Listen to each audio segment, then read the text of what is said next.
하나님의 말씀은 에베소서 3장 8절 말씀을 보겠습니다. 신약성경 312페이지 에베소서 3장 8절 9절 말씀입니다. 모든 성도 중에 지극히 작은 자보다 더 작은 나에게 이 은혜를 주신 것은 측량할 수 없는 그리스도의 풍성을 이방인에게 전하게 하시고 영원부터 만물을 창조하신 하나님 속에 감추었던 비밀의 경륜이 어떠한 것을 드러내게 하려 하십니다. 9절 말씀까지 보았습니다. 지난 시간에도 우리가 생각해 본 바와 같이 측량할 수 없는 그리스도의 풍성에 관한 얘기입니다.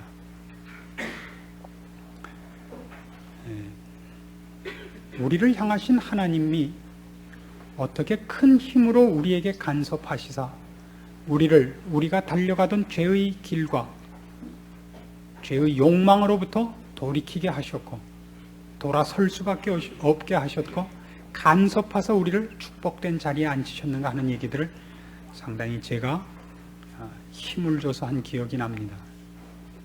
구원 문제는 어느 누구도 조건을 가졌거나 먼저 구했거나 먼저 믿음이라는 조건을 제시해서 구원이라는 결과를 얻은 자는 없다고 거듭거듭 강조를 했습니다. 우리는 모두 은혜로 구원을 얻은 자요, 우리가 구원의 필요성을 알지 못했을 때 구원을 얻은 자입니다. 지난 주일에도 말씀드린 것 같이 그러면 우리는 뭘 하고 있어야 되느냐? 구원을 얻은 자이기에 이제부터 하나님의 자녀답게 사는 일에 우리의 모든 정성과 열심과 의지와 훈련을 아끼지 않아야 된다고 말씀드렸습니다. 구원을 얻는 문제는 우리가 할 일이 없으나 구원을 얻은 자도요, 하나님의 자녀라는 신분이 되었기에 이제는 하나님께서 그의 자녀가 자녀답지 않게 사는 것을 놔두시지 않는다 그랬습니다. 이 말씀을 이번에 우리가 8절에 있는 측량할 수 없는 그리스도의 풍성이라는 말씀으로 그것을 말하자면 한마디로 집약할 수 있는 것입니다. 사도 바울이 이 말씀을 쓸 때는 그의 아픈 과거가 근거가 되어 있습니다. 스데반을 죽이고 예수 믿는 자들을 핍박했던 자기를 하나님께서, 사도 바울이 언제 예수를 믿었습니까? 호기심을 가졌습니까? 필요성을 인식했습니까? 혹 믿었습니까? 그래 본 적이 없습니다. 살기가 등등해서 예수 믿는 자들을 죽이려고 다메섹을 향하여 가는데 호련히 빛이 비추며 주께서 나타나사 그를 그의 종으로 택했다고 부르셨습니다. 그것만큼 이방인을 향한 사도를 바울로 선택하면서 하나님께서 복음이 무엇이며 우리가 어떻게 구원 얻는 것이 가능한가 하는 것을 이거보다 더 잘 설명할 수는 없는 것입니다. 바울이라는 사도, 그가 사도로 부름받는 그 장면 하나만 가지고도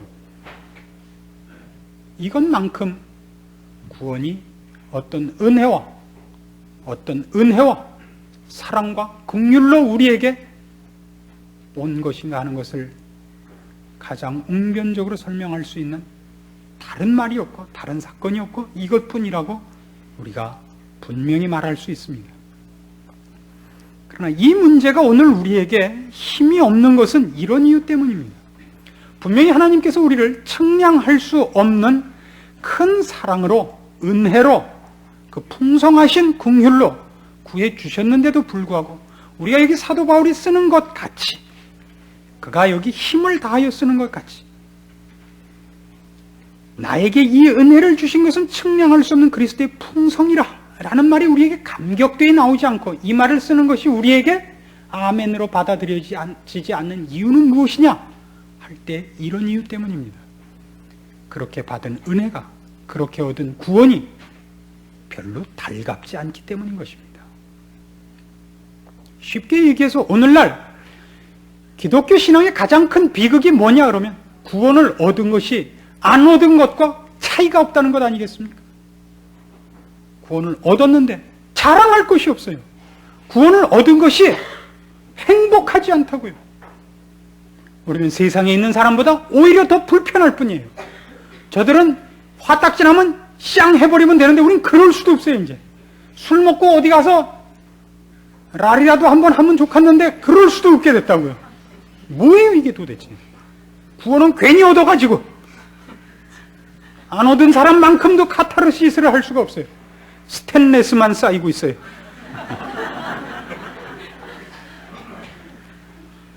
힘있는 스트레스가 쌓이면 스테인레스가 된다 그럽니다. 녹도 쓸지 않아요.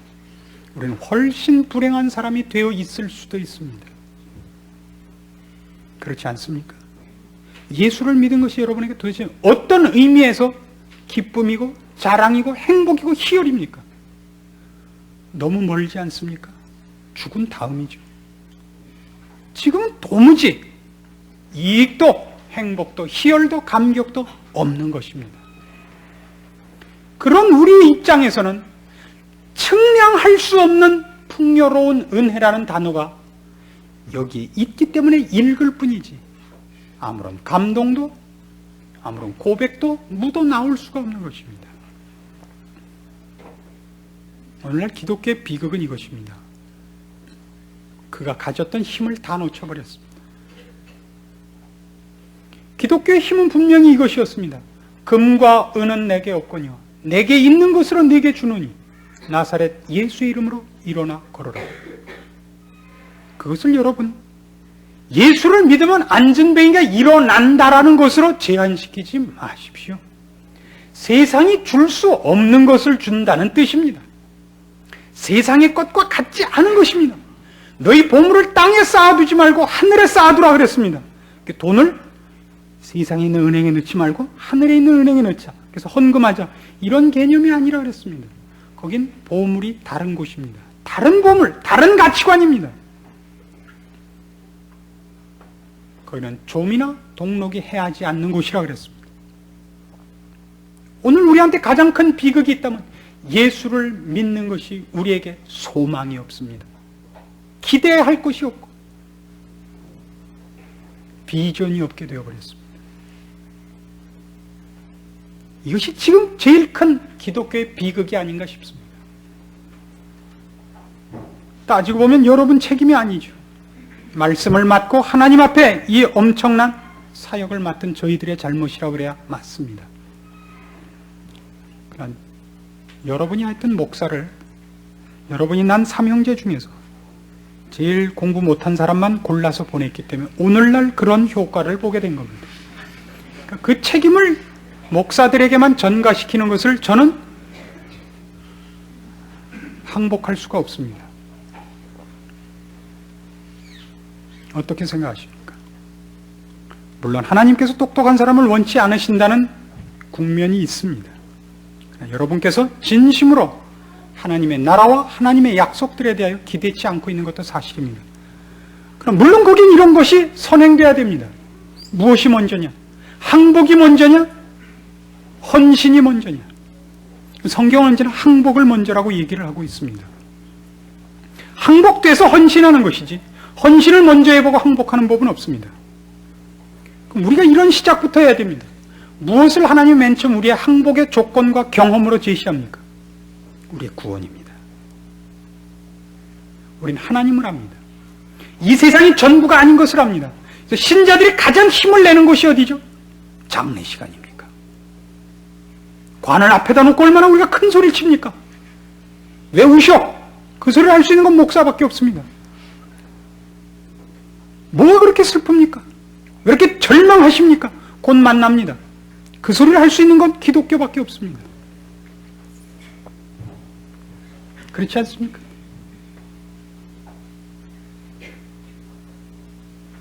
기독교가 갖고 있는 힘들이 무엇입니까? 진리를 알고 있고 생명을 알고 있고 이 세상에 있는 것이 전부가 아니라는 것을 알게 된 것 아닐까요? 하나님을 아버지라 부르며 예수 그리스도를 주라 부르는 것, 이것만큼 우리를 항복해 하는 것이 있습니까? 여러분이 이렇게 인정해 드린 겁니까? 아닙니다. 계신 것을 어느 날 알게 되었을 뿐입니다. 그래서 이제 묻는 겁니다. 너희가 나를 주라고 시인하느냐? 그럼 주인 된 표가 무엇이냐? 우리는 분명히 예수 그리스도의 십자가로 말미암아 우리가 구원을 얻었다고 얘기합니다. 십자가를 생각하면 더 이상 할 말이 없다고 우리가 즐겨 고백을 합니다. 그렇습니다. 그분은 우리 죄를 위하여 가시관을 쓰셨고 홍포를 입으셨고 채찍에 맞으셨으며 못에 박혀 피 흘려 돌아가셨습니다. 고통으로만 따져도 우린 할 말이 없습니다. 성경은 언제나 이렇게 얘기합니다. 우리가 언제 먼저 하나님께 주어 하나님으로 하여금 우리에게 갚게 하였느냐? 우리가 그를 먼저 사랑하였느냐? 아니라 그가 우리를 먼저 사랑하였느니라. 우리는 거기에 항복된 사람들입니다. 그렇지 않습니까? 그 다음 요구하는 조건들이 뭡니까? 내가 너희를 위하여 몸버려 피 흘려 너를 구원했도다. 영원한 나라가 있다. 천군 천사를 불러 너를 지금 지키고 있노라. 그래서 뭘 요구하죠? 네가 가진 모든 것을 나에게 바쳐 너 세상에서 고생 좀 해라가 아닙니다. 내가 너를 구원하고 내 나라에 부르기 위하여 너에게 모험으로 가득 찬 축복과 약속과 기대해도 좋고 감격할 수 있는 모든 것으로 네 인생을 채웠노라. 성경이 우리에게 약속하는 것들입니다. 우리의 기쁨은 전혀 세상이 준 것으로는 절대 소유할 수가 없게 되어 있는 것입니다. 말씀을 앞세워 가나안 땅에 들어간 여호수아와 그 시대의 유대인들처럼 오늘날 신자 모두가 꼭 해야 하는 자기 신앙생활의 감격과 확인을 위해서 꼭 수긍해야 되는 것이 있다면 이게 말씀대로 사는 것입니다. 오른편 뺨을 때리면 왼편 뺨을 내보이십시오. 억지로 오리를 가자 그러거든 심리를 가십시오. 누가 나에게 속옷을 달라 그러면 겉옷까지 주어보십시오. 여러분에게 감격과 기쁨이 있나 없나 해보십시오. 우린 꼭 요거만 해봤습니다. 11조를 내봐라. 복 받나 안 받나. 요거만 해봤지 그것보다 훨씬 많은 다른 것들은 한 번도 해본 적이 없어요. 그랬죠. 성경엔 11조만을 약속을 한 적이 없습니다. 우리는 결국 신앙인이 아닙니다. 우린 다 얄팍한 샤일록들입니다. 우린 다 장사꾼에 지나지 않습니다. 그래놓고 자기가 자기의 인생을 물질과 세상의 것으로 치장하기 위해서 자기 마음껏 날뛰다가 실패해놓고 늘 누구에게 화풀이를 하냐면 꼭 하나님께 화풀이를 합니다. 거기 어디 그 인생에 측량 못할 은혜의 풍성함이 있겠습니까? 없지요. 여러분은 이렇게 얘기하실 수 있습니다. 아니 여러분 목사님은 왜 측량 못할 은혜의 풍성함 속에 사시는데 이렇게 메말르셨습니까? 목사란 자기의 영적 문제 때문에 고민하지 않습니다. 다 졸업 학점이 찼죠. 여러분 때문입니다. 전혀. 제가 왜 살이 안 찌겠습니까? 여러분의 신앙 수준과 비례해서 앞으로 제 체중이 늘기도 하고 줄기도 할 것 아니겠습니까? 이 부분에서 우리는 거의 실패했습니다. 어느 성경을 보아도 하나님께서 우리의 인생이 어려울 것이라고 얘기를 해도 불행할 것이라고 얘기하는 적은 없습니다. 찾아볼까요? 요한복음 6장을 보십시오. 요한복음 6장 35절 말씀. 예수께서 가라사대 내가 곧 생명의 떡이니 내게 오는 자는 결코 줄이지 아니할 터요 나를 믿는 자는 영원히 목마르지 아니하리라. 신자에게 약속된 것, 줄이지 않고 목마르지 않는 것은 주께 오는 것 외에는 방법이 없습니다. 여러분들께서 지금 줄이고 목마르다고 생각하십니까? 따져보십시오. 무엇에 줄이고 계시고 무엇에 목말라 계십니까? 그래놓고 누구한테 와서 화풀이하고 있습니까? 주님께서 약속한 줄이고 목마른 자들에 대한 약속은 그게 돈이고 권세고 명예입니까? 그렇지 않습니다. 주를 믿는 자에게 약속한 것은 영원한 나라의 소망과 주님께서 오늘도 그의 뒤를 쫓는 자들에게 허락하신 하나님의 사역에 동참한 그 하나님의 마음을 갖고 있는 그 들끓는 사랑과 다함없는 자비와 공혈과 사랑에 애끓는 마음들입니다. 절대 줄이지 않고 목마를 수 없습니다. 여러분은 줄이고 목마를지도 모릅니다. 여러분은 죽게 오지 않았고 세상에게 갔기 때문입니다. 마태복음 11장 28절엔 그 유명한 이런 말씀이 있죠. 수고하고 무거운 짐진 자들아 다 내게로 오라. 내가 너희를 쉬게 하리라. 29절이 뭔지 아십니까? 내가 너희들의 짐을 아무리 무거워도 다 지어주겠다. 이렇게 되어 있지 않아요. 나는 마음이 온유하고 겸손하니 내 멍에를 메고 내게 배우라. 그리하면 너희 마음이 쉼을 얻으리니 이는 내 멍에는 쉽고 내 짐은 가벼움이라 하시니라. 수고하고 무거운 자에게, 무거운 짐을 진 자에게 그걸 대신 져주겠다고 한 적이 없습니다.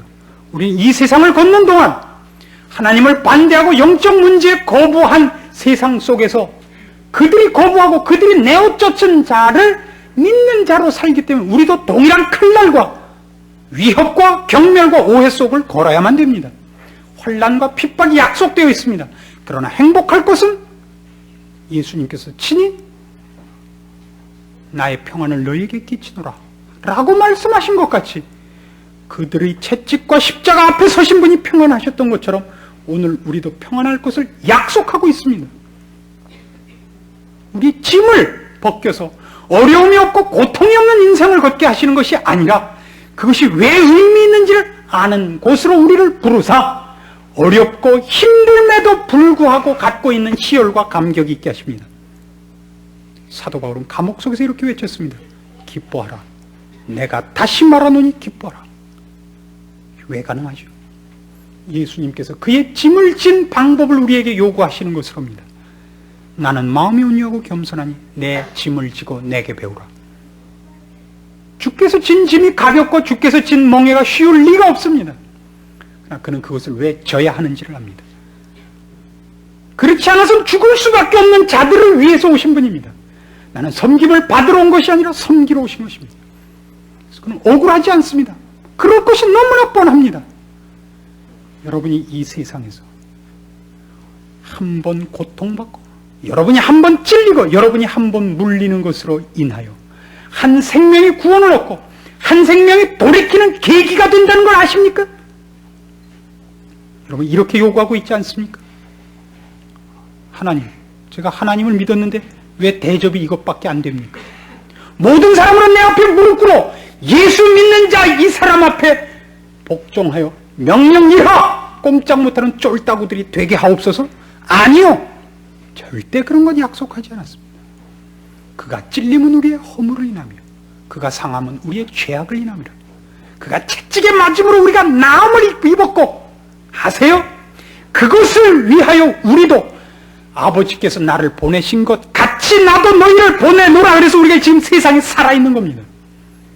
세상 사람은 우리가 누군지 모릅니다.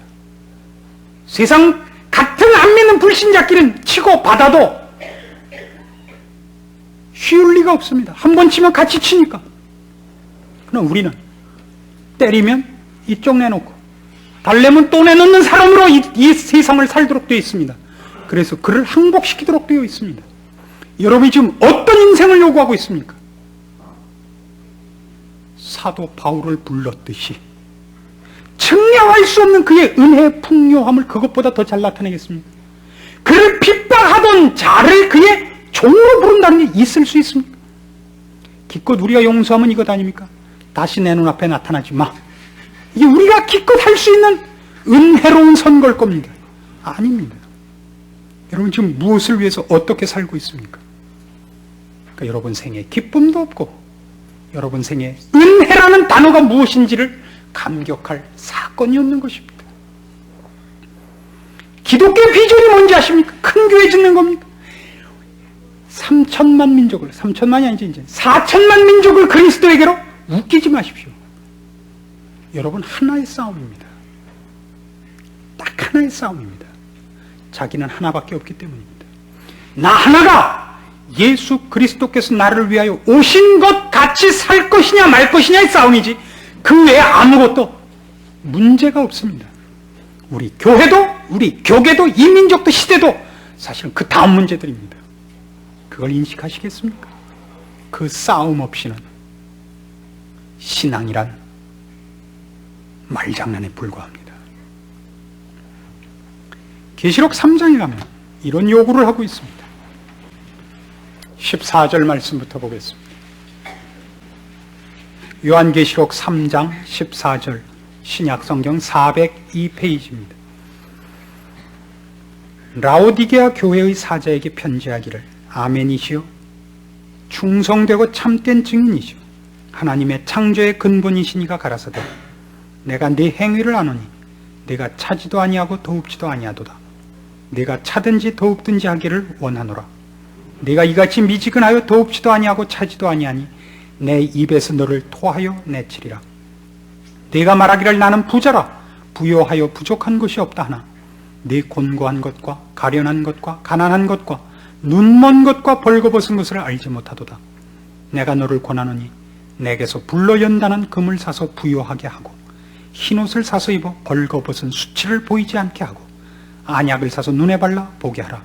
물은 내가 사랑하는 자를 책망하여 징계하노니 그러므로 네가 열심을 내라 회개하라. 볼지어다 내가 문 밖에 서서 두드리노니 누구든지 내 음성을 듣고 문을 열면 내가 그에게로 들어가 그로 더불어 먹고 그는 나로 더불어 먹으리라. 문 밖에 서서 두드리시는 예수님이 불신자의 문을 두드리는 것이 아닙니다. 지금 신자의 문을 두드립니다. 21절 보십시오. 이기는 그에게는 내가 내 보좌에 함께 앉게 하여 주기를, 내가 이기고 아버지 보좌에 함께 앉은 것과 같이 하리라. 귀 있는 자는 성령이 누구에게 하시는 말씀? 교회들에게 하시는 말씀을 들을지어다. 신자에게 하는 얘기예요. 앞에서부터 쭉 무엇을 지적했어요? 너희가 스스로 부유하다고 하나 너희는 벌거벗은 자로다. 잘 기억하셔야 됩니다. 안약을 사서 바르라 그랬습니다. 불로 연단한 금을 사서 부욕해 되라 그랬습니다.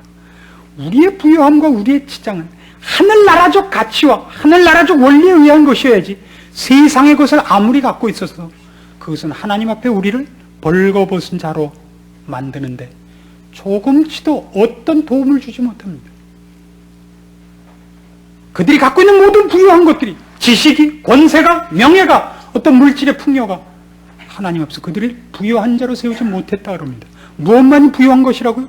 불로 연단한 금. 왜 연단되죠? 세상이 우리가 가는 길을 놔두지 않으니까. 우리의 싸움은 이거예요. 우리는 한 번도 주께서 우리를 이 세상에 보내신 삶으로서 살아본 적이 없다는 말씀입니다. 우린 신앙생활을 안 하고 있습니다. 어느 날 전부 목사가 되고 선교사가 되고 기도원으로 들어가지 않은 것이 아닙니다. 여러분의 삶의 현장이 여러분에게 맡겨주신 선교지라는 걸 아셔야 됩니다. 방법은 성경을 들고 나가는 형태가 아닙니다. 같이 식사하시고 대화하시고 무슨 사건을 같이 푸시고 그 모든 일에서 여러분은 하나님 앞에서 정직하시고 하나님의 원리대로 사는 것이어야 됩니다. 사람의 눈앞에서가 아니라 그것이 여러분의 싸움이요 신성한 사역입니다. 여러분은 왕같은 제사장이요 하나님의 말씀과 영광을 책임지고 있는 이 시대에 둘도 없는 하나님의 요긴한 사도들입니다. 무엇하고 살고 있습니까? 우리 어느 생활 속에 측량할 수 없는 그의 풍성을 얘기할 곳이 있습니까? 없지 않습니까? 왜 이렇게 됐죠? 여러분이 신자라는 것을 돌아보시기 바랍니다.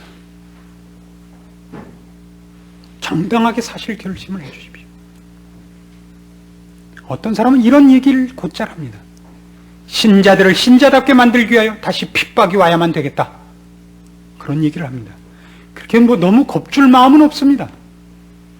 핍박이 오는 건 저도 싫습니다. 매 맞고 좋아하는 사람이 세상에 어디 있어요? 매 맞고 좋아하는 건 팽이밖에 없어요. 누구나 싫어요, 그거. 그러나 하나님은 안 때려갖고 망하게 되는 것보다는 때려서 고치게 되는 쪽을 택하시는 분입니다. 바울이 그가 하나님을 위해서 열심을 떤 것이 하나님한테 아무 도움이 되지 않고 반대되는 일을 하고 있었습니다.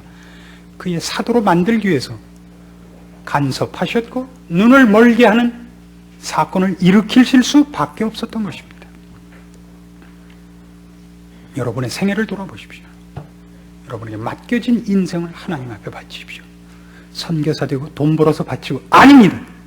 사십시오. 정당하게 사십시오. 이를 악물고 얘기하노니